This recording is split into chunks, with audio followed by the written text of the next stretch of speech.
Here are the four themes that I want to offer by way of criticism of the application of the statutory damages system to file sharing.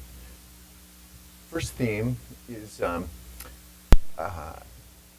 somewhat in opposition to the way that you have framed the question. In other words, I'm going to argue that old laws, quite old principles of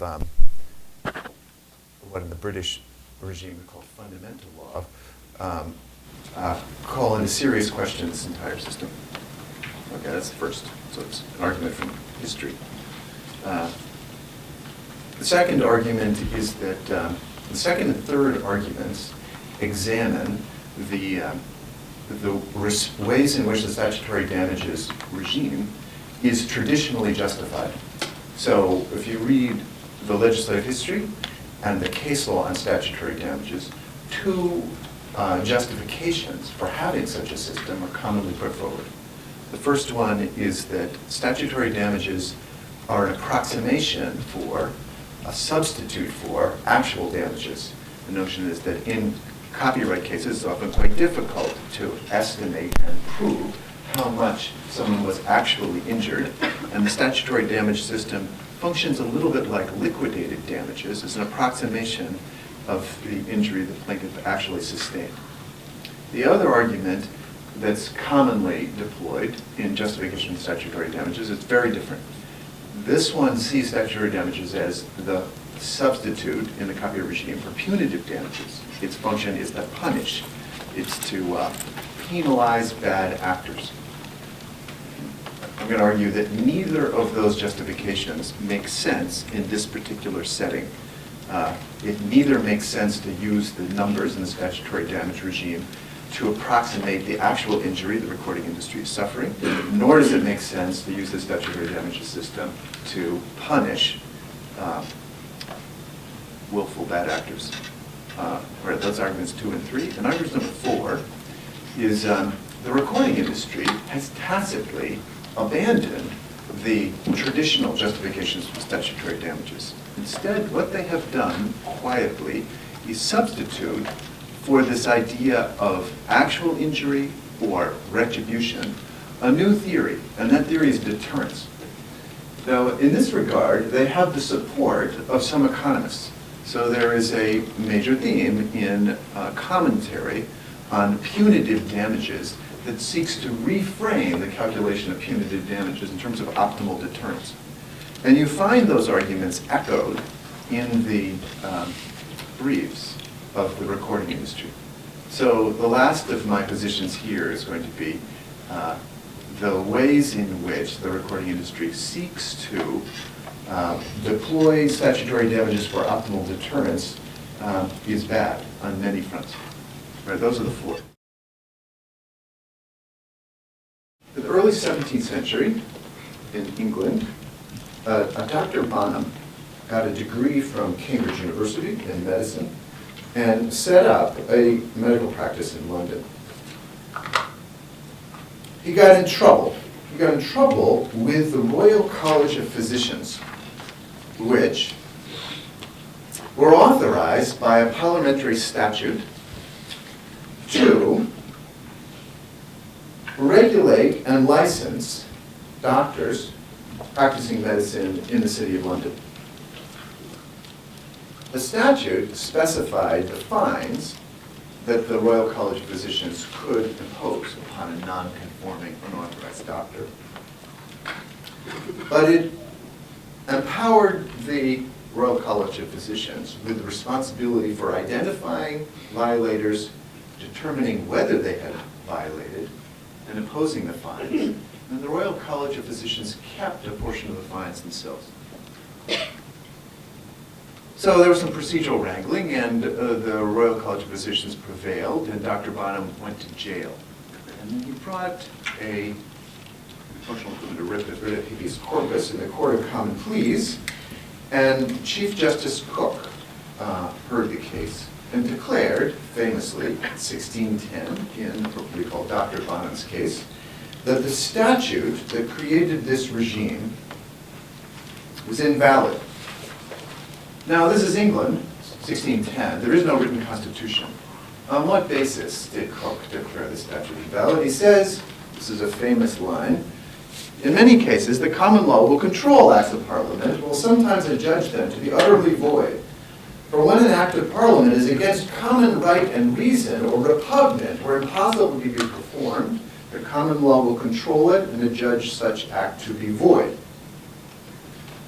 Now, Dr. Bonham's case disappears pretty much in the case law and political commentary in England, but it rises in the British North American colonies, and it comes to figure powerfully in the American Revolution. So, a couple of examples. James Otis, in the famous Writs of Assistance case, 1761, one of the lead-ups to the Revolution, relies on Dr. Bonham's case fairly heavily. John Adams, in his 1765 opposition to the Stamp Act, invokes it. 1766, Judge William Cushing, then a Massachusetts Supreme Court justice, later a judge in the United States Supreme Court, instructs the jury to ignore certain acts of Parliament because they're inoperative and void. So it's central to the justification for the American Revolution, and then it informs, and in the early 19th century, shapes constitutional law in the United States. So why is it relevant to our discussions here? Well, because the heart of Dr. Bonham's case, the aspect of the statute that was adjudged to be repugnant and against common right and reason, is that it made a man a judge in his own cause. It concentrated the power to identify wrongdoers, adjudge them to be wrongdoers, and collect revenue in a single body. And it was especially offensive that that single body was a private organization. The Royal College of Physicians, it wasn't a single governmental body, it was an independent private body. Now, you would look at the statutory damage system as applied to file sharing and say, well, it's not the same thing after all. The courts make determinations here. It doesn't have the repugnant characteristic in Dr. Bonham's case. But that's only superficially true.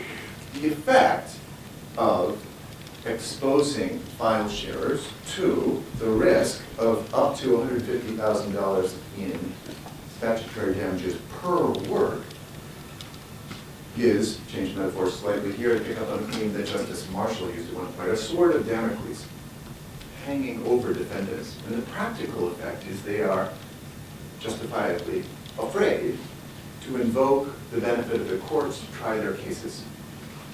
And we see this in practice. Almost every one of the file sharers pursued by the RIAA agreed to a settlement. They have, with rare exceptions, no practical alternative. So the way the system operates in practice is it confers upon the recording industry the capacity to decide which among the millions of file sharers, bear in mind here that the number of Americans who have engaged in unlawful downloading music through the internet exceeds the number who voted for President Bush. Which of those millions of persons to go after, how much they're going to have to pay, and how much is offered in settlement awards, and then the recording company keeps the money. So as a practical matter, this system approximates what repelled Chief Justice Cook in Dr. Bonham's case. Essential to the operation of this pernicious, repugnant system is the willingness of the federal courts to impose, when asked, the statutory damage regime. So it's in the power of the federal courts to remove the sword of Damocles and to restore the capacity of persons pursued for wrongs to have their cases fairly adjudged by either a judge or a jury of their peers. Right. That's the first of the four arguments. Professor Fisher's historical erudition notwithstanding, the relevant history here is a statute of the United States Congress. Not just a single statute, a statute passed first in 1976 and then subsequently elaborated, in which the significance, the central significance to, let me say, the security of the United States was recognized as tied up with copyright. Copyright is at the core of a huge interest of the United States government, of the industry that supports it, the people who serve it. The historical fact of greatest significance here, to this case, is the advent of the internet, and particularly the development of a technology which so fundamentally threatens the copyright system that the Congress, well within the concerns that legitimately motivated, establish a use of federal power to deter what will otherwise be completely destructive. If it is possible to share bits, regardless of their copyright, peer-to-peer, the copyright system of the United States is dead.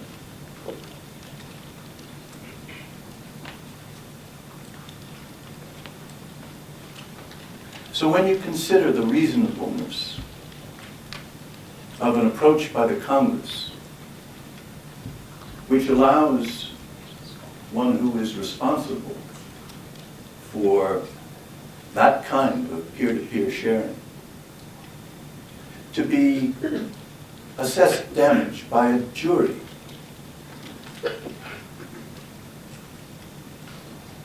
in an amount that the jury thinks appropriate,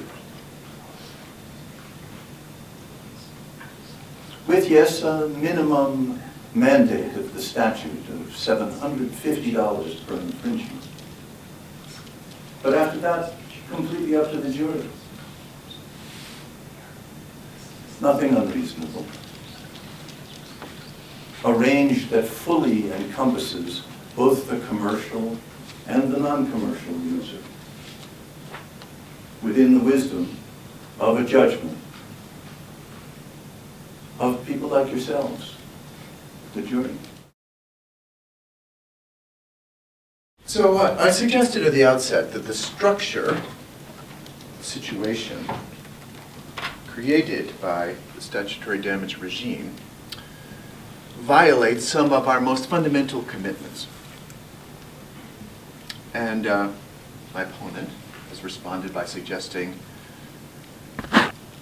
no, these rules are reasonable, sufficiently reasonable to be within the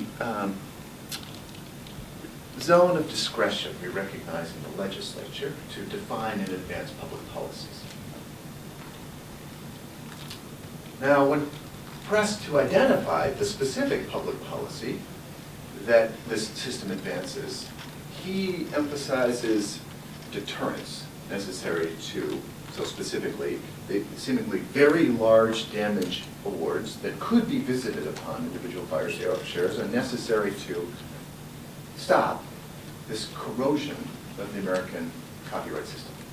And the person who asked the question on the web adds some precision to that argument, suggesting that the magnitude of the damages sought are appropriate in view of the low probability that any one person will be caught. Now that shrewdly anticipates an argument that's made more formally by Professors Chevelle and Polinsky, who argue that punitive damage systems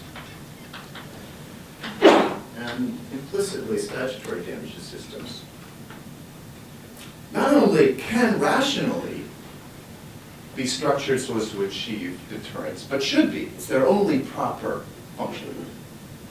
And they offer the following formula.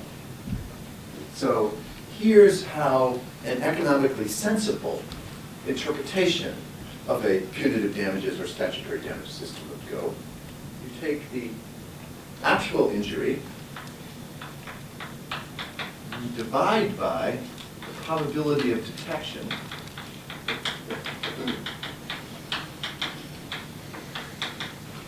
and that should be the number of the punitive damage or statutory damages award. And as the question suggested, the likelihood of being caught and subject to a statutory damages award in the copyright system right now on the part of file sharers is tiny. And so it's not surprising. The application of this formula would generate huge awards. And that in turn will cause rational file sharers to identify the expected penalty, probability of being injured times the likelihood of this huge cost, to be slightly greater than the gain they can reap by file sharing, and so they won't file share. And so the system of copyright will be protected and the American entertainment industry will flourish. That's the argument.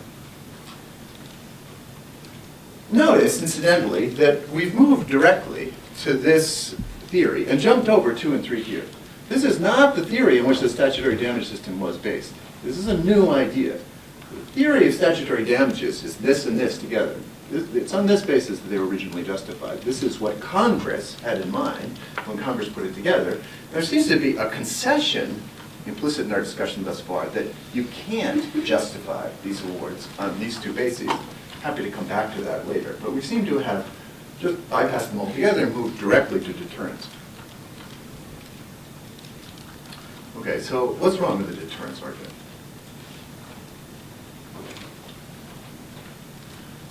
Well, there's some technical things wrong with it.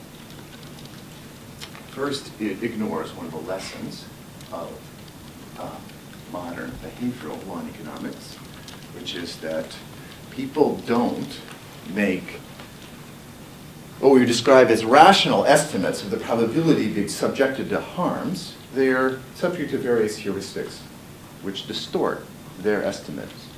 And one of those heuristics is almost certainly going to be operating here.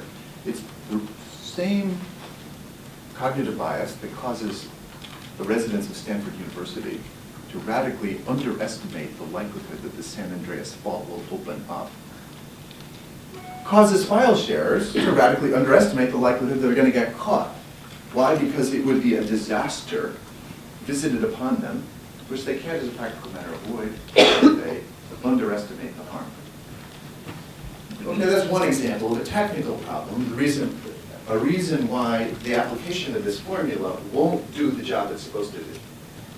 But that's not the fundamental issue, and arguably that's not a defect large enough to give rise to a constitutional problem. Here's a more serious problem with this approach. It turns out that when you ask juries to behave this way, they refuse. So there's 2 sets of experiments in this zone. One conducted by Professor Sunstein and Daniel Kahneman. The other conducted by Professor Kip Viscusi, formerly of this law school. Methodologies vary slightly. We could go into them in detail, but here's the bottom line. Mock juries, under carefully controlled circumstances, asked to apply this approach, refuse. In fact, they do the opposite. When given information about the likelihood of the detection of wrongdoing, they increase punitive damage awards when the likelihood goes up rather than down. Now, a detail that will seem off topic for just a moment is that women and racial minorities are even more adamant about refusing than are white men. The experimenters thought they're just insufficiently educated about the nuances of statistics. show them how to do it and why it's important, and they'll get the picture. No, they still refuse. Well, we got the wrong population. Let's use second and third year law students at the University of Chicago. They still refuse. So what's going on? Why do they refuse? It's because they believe it's wrong to do this. Now, there are various possible explanations about why they believe it's wrong. There's an ancient, durable commitment in American politics to the proposition that like cases should be decided alike. Central to liberalism, central to Ronald Dworkin's famous jurisprudence in hard cases, that's flatly violated by this approach because it involves taking a very few people out of the population and punishing them very severely. Sharp, obvious deviation from the principle that like cases should be decided alike. Another explanation, some scholars have argued, it's a violation of the Kantian moral imperative. You are using a person as a tool, not respecting his or her autonomy. You're taking a few selected individuals and you're sacrificing them on the altar of social welfare. All right, there are different possible ways of explaining the basis of this common reaction, but there's no doubt that it is a deeply rooted view that people in the United States feel and that jurors will abide by. Okay, the implications of that insight are myriad. First, the system won't work in practice because the jurors won't apply it. Second, if it did work in practice, it would generate enormous psychic externalities, as it is already doing. The outcry against the unfairness of this approach is indicative of the ferocity of resistance, the sense of injury on behalf of the majority of citizens. The economic costs of those psychic externalities dwarf the potential benefits from the deterrence itself. So the bottom line is, if deterrence, not the original spirit of statutory damages, but is substituted as the motivation that can justify it, it won't work. And it won't work tellingly because it's inconsistent with fundamental commitments of all Americans. Once again, the erudition of the professor representing Joel Tenenbaum is impressive, but he neglects to pay any attention to the law. We skip to deterrence because that's exactly what the Congress did. Have we got the statute? Can we have the title to it?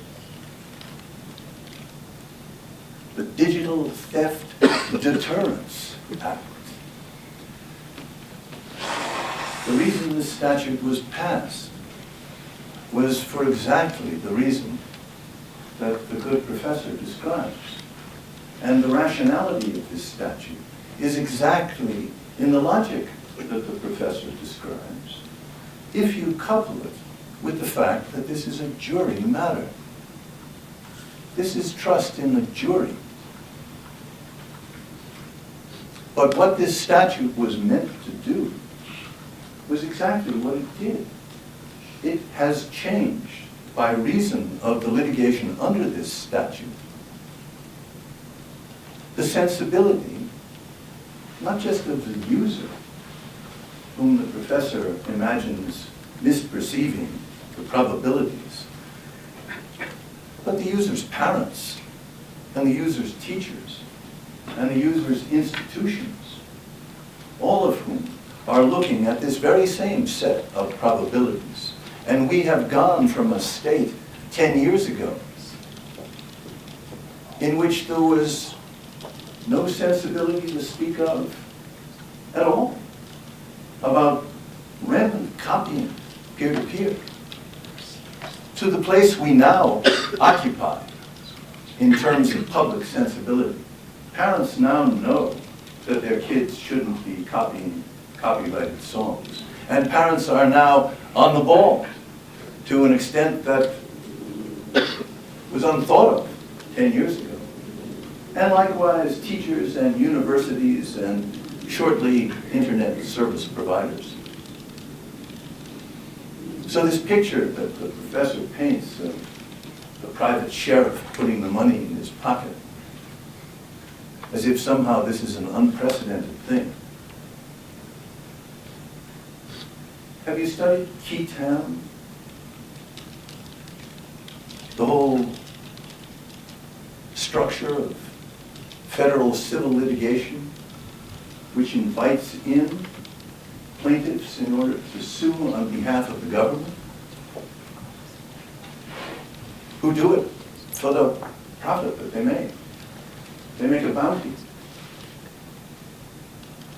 So the question you will have to keep coming back to on this issue of whether our prosecution against Joel is constitutional, that's a legal judgment, not a policy matter on which the professor may have one view and the Congress another, but a legal matter. What you will continually come back to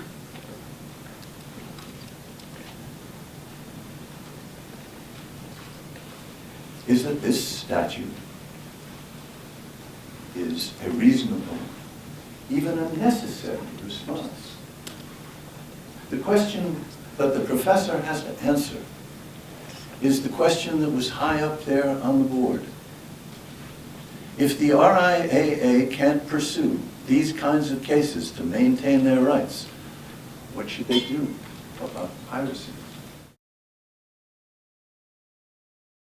Once again, the erudition of the professor representing Joel Tenenbaum is impressive, but he neglects to pay any attention to the law. We skip to deterrence because that's exactly what the Congress did. Have we got the statute? Can we have the title to it? The Digital Theft Deterrence Act. The reason this statute was passed was for exactly the reason that the good professor describes. And the rationality of this statute is exactly in the logic that the professor describes, if you couple it with the fact that this is a jury matter.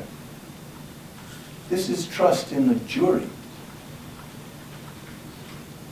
But what this statute was meant to do was exactly what it did. It has changed by reason of the litigation under this statute. The sensibility, not just of the user, whom the professor imagines misperceiving the probabilities, but the user's parents, and the user's teachers, and the user's institutions, all of whom are looking at this very same set of probabilities. And we have gone from a state 10 years ago in which there was no sensibility to speak of at all about rampant copying peer-to-peer, to the place we now occupy in terms of public sensibility. Parents now know that their kids shouldn't be copying copyrighted songs. And parents are now on the ball to an extent that was unthought of 10 years ago. And likewise, teachers and universities and shortly internet service providers. So this picture that the professor paints of the private sheriff putting the money in his pocket, as if somehow this is an unprecedented thing. Have you studied Key Town? The whole structure of federal civil litigation, which invites in plaintiffs in order to sue on behalf of the government, who do it for the profit that they make. They make a bounty. So the question you will have to keep coming back to on this issue of whether our prosecution against Joel is constitutional, that's a legal judgment, not a policy matter on which the professor may have one view and the Congress another, but a legal matter. What you will continually come back to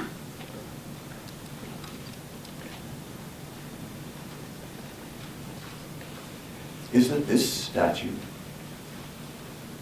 is a reasonable, even a necessary response. The question that the professor has to answer is the question that was high up there on the board. If the RIAA can't pursue these kinds of cases to maintain their rights, what should they do about piracy? So I thought that was a very intriguing question up there on the question tool. It got 7 votes. As Dan Cohen in his acoustic separation paper suggests, probably not cited as much in actual court cases as it should be, there can be a benefit towards having a very loud bark and then a very light bite, because that would get around the problem you suggest that some poor person has to pay this deterrence just in order to make Steve Chavelle's books balance. I wonder if we were to present to those University of Chicago undergraduates the option that is actually the way the RIAA has brought these cases, which is they find whoever they can, as many as they can. When they find them, they put the fear of God into them, and then they say that you can settle for $2,500. And they don't even do what they could do, which is a wallet biopsy of the person, the defendant, and his or her family, and say, well, for you, only $50, for you, it'll be $10,000. They have sort of a cookie-cutter thing that on the other side isn't so scary. $2,500, I'll bet those people won't be copying again. So why isn't that the perfect compromise, that you still get some deterrence value, especially if these suits are allowed to go forward in full bloom, but the kids don't actually pay unless they are so recalcitrant to decide to fight the charges to the bitter, bitter end? What we are now doing is, having prosecuted these cases against people like Joel Tenenbaum since 2002, we have actually created a rhetorical environment in the United States where institutions in Congress are ready to move to a way of protecting copyright that they simply wouldn't have been within the realm of possibility in 2002. And specifically, what that picture looks like is a form of exactly what Professor Fisher was talking about. We have 2 strategies for tying down the copyright war. One is to make deals with ISPs, just as the kind he's talking about. So, for example, Harvard University is an ISP. We're happy to make a deal with Harvard. They pay us a pile of money, and all Harvard students can share whatever they want, but we get our money from Harvard. And then and that model holds for any ISP that has a captive audience. And then there are the ISPs who serve the non-captive audience. Those are the individual arrangements. And there we're making deals with the ISPs that if someone violates a copyright, as determined by our digital detection service, we notify the ISP and that person loses their internet connection. So that what we're looking at, and in fact we would embrace Professor Fisher, is a copyright environment in which we receive payment either from the ISP or the individual for every copyrighted bit. And if you are not willing to pay that, or if you infringe, you are off the net.